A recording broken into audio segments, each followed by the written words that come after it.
Then he said to Ram, "Look at this Vanara army. Thousands of men of wondrous strength are yours to command. They are willing and able to do you all the service you demand. Consider this huge army as your own, and bid them to do whatever you wish." Ram, beside himself with joy, embraced Sugriv. He said, "First we should find out whether Sita is alive, and if so, where she is. Next we should know Ravan's whereabouts. Then we shall do what needs to be done. But it is for you, not for me or Lakshman, to command this army. You are their king. Besides, you know best what needs to be done and how to do it. Blessed am I to have a friend like you and a brother like Lakshman." Then Sugriv issued stringent orders to his commanders at once to send divisions of the army to the four quarters of the earth and to make a thorough search for Sita.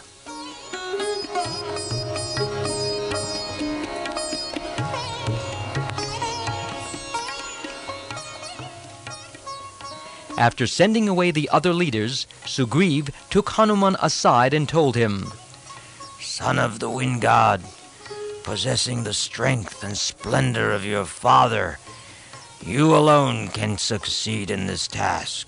You have strength, courage, and intelligence, and on you I rely to take up and discharge this responsibility of discovering Sita."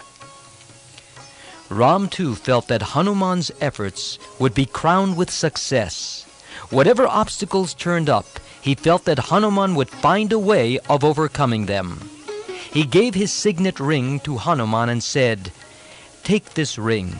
I am full of hope that you will discover Sita. This ring will tell her that you are my messenger. My dear Hanuman, may you bring Sita and me together again." Sugriv gave orders to his army, saying, "Sita must somehow be discovered. No matter where she is hidden, you can and must find her. Within a month, you must return with news of her." And the army swarmed out like ants from an anthill and spread in the four directions. Sitabali and his army proceeded northwards. Vinat went east. Sushain westwards. Hanuman, Angad, and General Tar traveled southwards. All were equally enthusiastic and equally eager to catch and kill Ravan and redeem Sita. Each group was anxious to be first to return with success. There was tumultuous rivalry.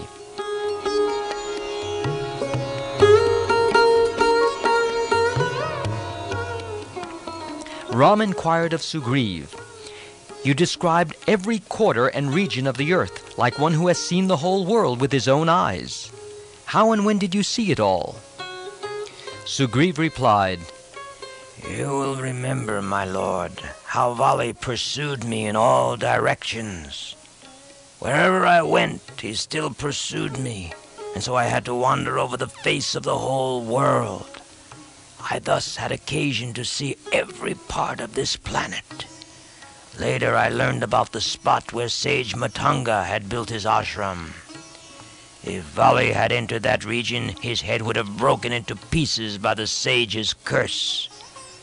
I knew that he would not come to that place and could not harm me, even if he did. So there I lay, protected."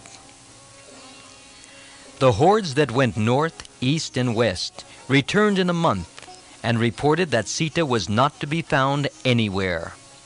But Hanuman, who had gone southwards, had not yet returned. Ram, hearing this, was satisfied that the Vanaras had done their best. Hanuman and Angad entered and searched the caves and forests of the Vindhya mountains. Then they came upon a desert where a rishi was performing austerity.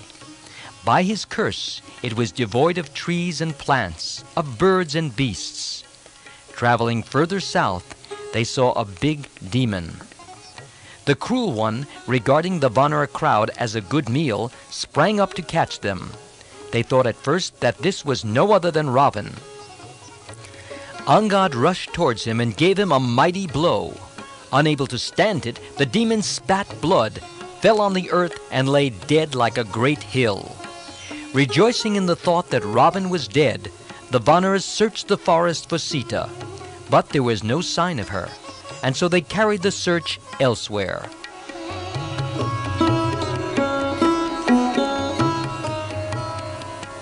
Often they would become weary of their fruitless search and sit down in blank despair.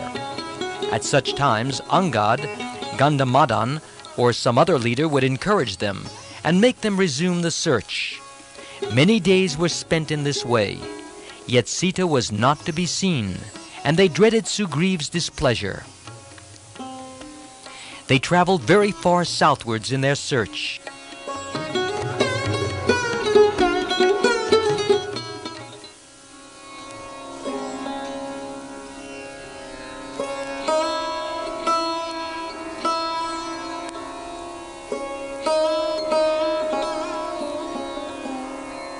Passing through a desert, fainting with hunger and thirst, they saw a cave from which issued a variety of birds full of the joy of life. The gentle breeze which came out of it covered them with the pollen of lotus flowers and filled them with fragrance. The Vanars concluded, undoubtedly there was water where the birds and perfume came from. So the Vanars, forming a chain with linked hands, stepped cautiously into the dense darkness of the cave, with hearts full of hope, though too parched with thirst even to shout. At long last, all of a sudden, light appeared, and they saw a lovely grove, with streams of clear water and trees bowing under their wealth of fruit. Then they came to a city, with streets paved with jewels set in gold, and great palaces beautiful as a dream. They went along, and then they saw an aged woman, ascetic, seated on a dark skin. The Vanars trembled before the divine splendor of her face. Hanuman took courage to approach her. Bowing low before her, he said, "Salutations to you, mother. May we know who you are?" Thirsty and tired, we entered the dark cave, hoping for some water. And now that we see this deserted golden city with trees and pools, we are afraid lest this be a vain vision arising from the madness of too much sufferings. Explain this to us and remove our fears." She answered, How did you find your way into this cave? You will have plenty of fruits and drink here.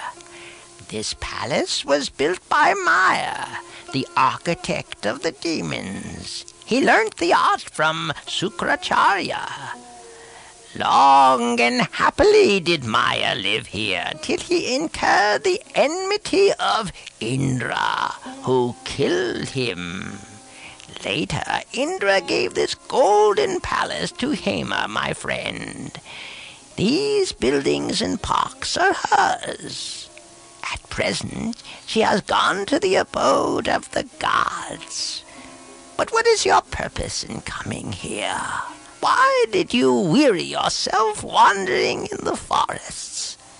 But first, eat. Yes, eat, drink, and refresh yourselves, and then tell me all about it. This they did and were happy. Then Hanuman explained to the ascetic lady the purpose of their wandering. Ram, son of Emperor Dasarath, left his kingdom and lived in the forest with his brother and wife. Then a Rakshasa carried off Sita, the wife of Ram. The two went out searching for her. They made the acquaintance of Sugriva, the Vanar king, and became friends with him. He has sent us on this mission to search for Sita and find her for Ram. Our king fixed a time limit for us to return with a clue. We lost our way in the darkness of this cave, and the period is now over. Now we do not know what to do. Sugriva is a strict master. For failure to do his bidding within the time set, he is sure to visit us with the penalty of death.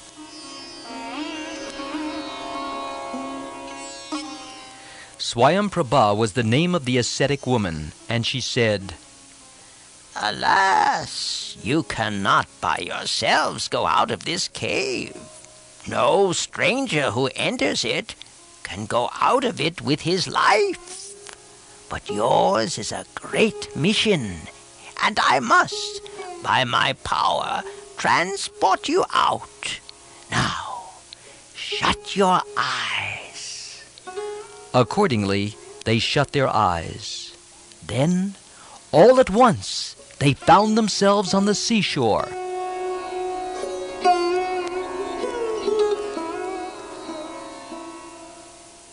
Looking round, they were startled to discover that it was the beginning of spring. Angad lamented, "Alas, the time set has been transgressed. If we return to Kishkinda without any clue about Sita, the king will surely punish us with death. And he hates me. It was under pressure from Ram that he agreed to make me Prince Regent, not because of love for me. Instead of going there and losing our lives, let us fast and seek death here and now." Many of his companions agreed with Angad. The Vanir General Tara said, "I do not agree. Why should we end our lives? Let us return to the cave of the Lady Ascetic Swayamprabha and live there happily. There is everything in plenty there. Neither Sugriv nor anyone else can reach this spot. We shall spend the rest of our lives free from care." But Hanuman said, "What unworthy talk is this? What pleasure is there in eating, drinking, and sleeping in the cave, leaving our families in faraway Kishkinda? Sugriv is a good king whom we need not fear. And if indeed Sugriv is angry with us and determined to punish us, how can this cave give us safety? Can it stand against Lakshman's rage? Will he not smash it to pieces and kill us? No, I see no benefit in Tara's counsel. Let us return and tell Sugriv the whole truth and beg for his forgiveness. This is the only way to safety." But Angad said, "I do not agree with Hanuman. Sugriv has no love or pity for me. He is sure to kill me. He is of a cruel nature. Remember how he killed my father? He does not want me to live. He will find some excuse or other for killing me. He regards me as an obstacle in his way and in that of his progeny, who but for me would inherit Kishkinda. To break a promise is nothing to him. Did he not forget his solemn pledge to Ram that he would search for and recover Sita? Was it not only for fear of Lakshman and his bow that he sent us on this search? My poor bereaved mother has succumbed to fear and accepted Sugriv's protection. She clings to life for my sake. Hearing that I am dead, she will end her life. Alas, I am miserable and do not know what to do. My death is certain if I return to Kishkinda. No, it is far better to fast to death here." He spread on the ground some kusha grass, in the manner prescribed for the vow of death, bowed to the gods and the dead, and sat facing the east, determined to die.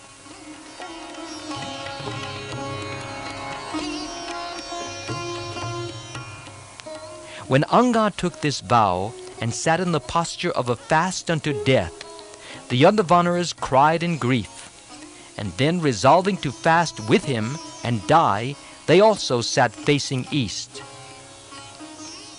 From a neighboring hill, Sampati, the vulture king, saw this crowd of Vanaras resigning themselves to fate. Having lost his wings and being unable to move, Sampati had been famishing for a long time. He now rejoiced, saying to himself, So many monkeys are going to die here together. Ha! I shall have enough food for a long while, and without any effort.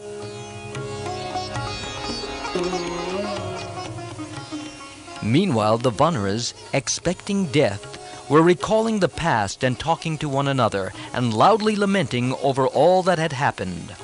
They said, "Because of Kaikeyi, Dasarath died. Because of Dasarath, Ram had to dwell in the forest. Ravan carried off Sita. the heroic Jatayu lost his life in the attempt to save Sita. If the heroic bird had strength enough to continue the struggle a little longer, Ram and Lakshman would have arrived on the spot and recovered Sita. By fate did all these things happen, and the end of the tale is that we are dying here. In what curious ways does fate work? Listening to these lamentations, Sampati stared at the mention of Jatayu, who was his brother. Hearing him spoken of as dead, he naturally wished to hear the whole story. Sampati was very old. He and Jatayu were the children of Arun, the god of dawn, and brother of Garud, Lord Vishnu's eagle vehicle. Jatayu and Sampati in their youth competed with each other as to who could fly higher. As they approached the sun, the heat became intolerable, and Jatayu was about to be burned up.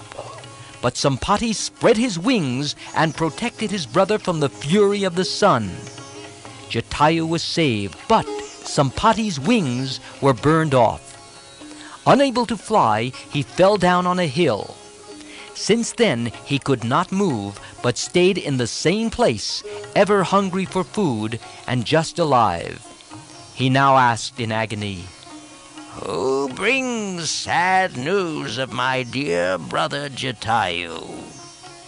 "Oh, wanderers, is beloved Jatayu dead indeed?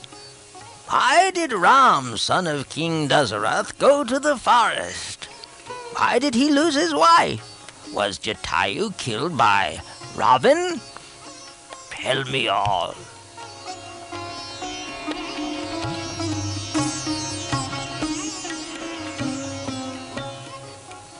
The Vanneras had resolved to end their lives. The wingless old vulture had desired to make an easy meal of them. But now things turned out otherwise. The Vanneras got up, went to Sampati, and gently led him down from the hill. Then they talked and exchanged information. Sampati recounted his story. Angad related all that had happened in Kishkinda, and asked old Sampati how Ram could be helped. Sampati was old and weak, but his eyes had not lost their keenness. He could see things very far off. He could see Sita captive in Lanka, and described in detail the wealth of Ravan's kingdom. He saw and described how Sita sat surrounded by female demons in Lanka. The Vanneras became wild with joy. They jumped about saying, "Now we know where Sita is. There is no need for us to die. Ram's purpose will be achieved." Sampati's troubles were also over. The boon he had received, that when he would help Ram, he would get back his wings, came true. And even as they were talking, young feathers began to spring and grow on his sides. Sampati now shone with fresh beauty, and he found satisfaction in performing the funeral ceremony of Jatayu.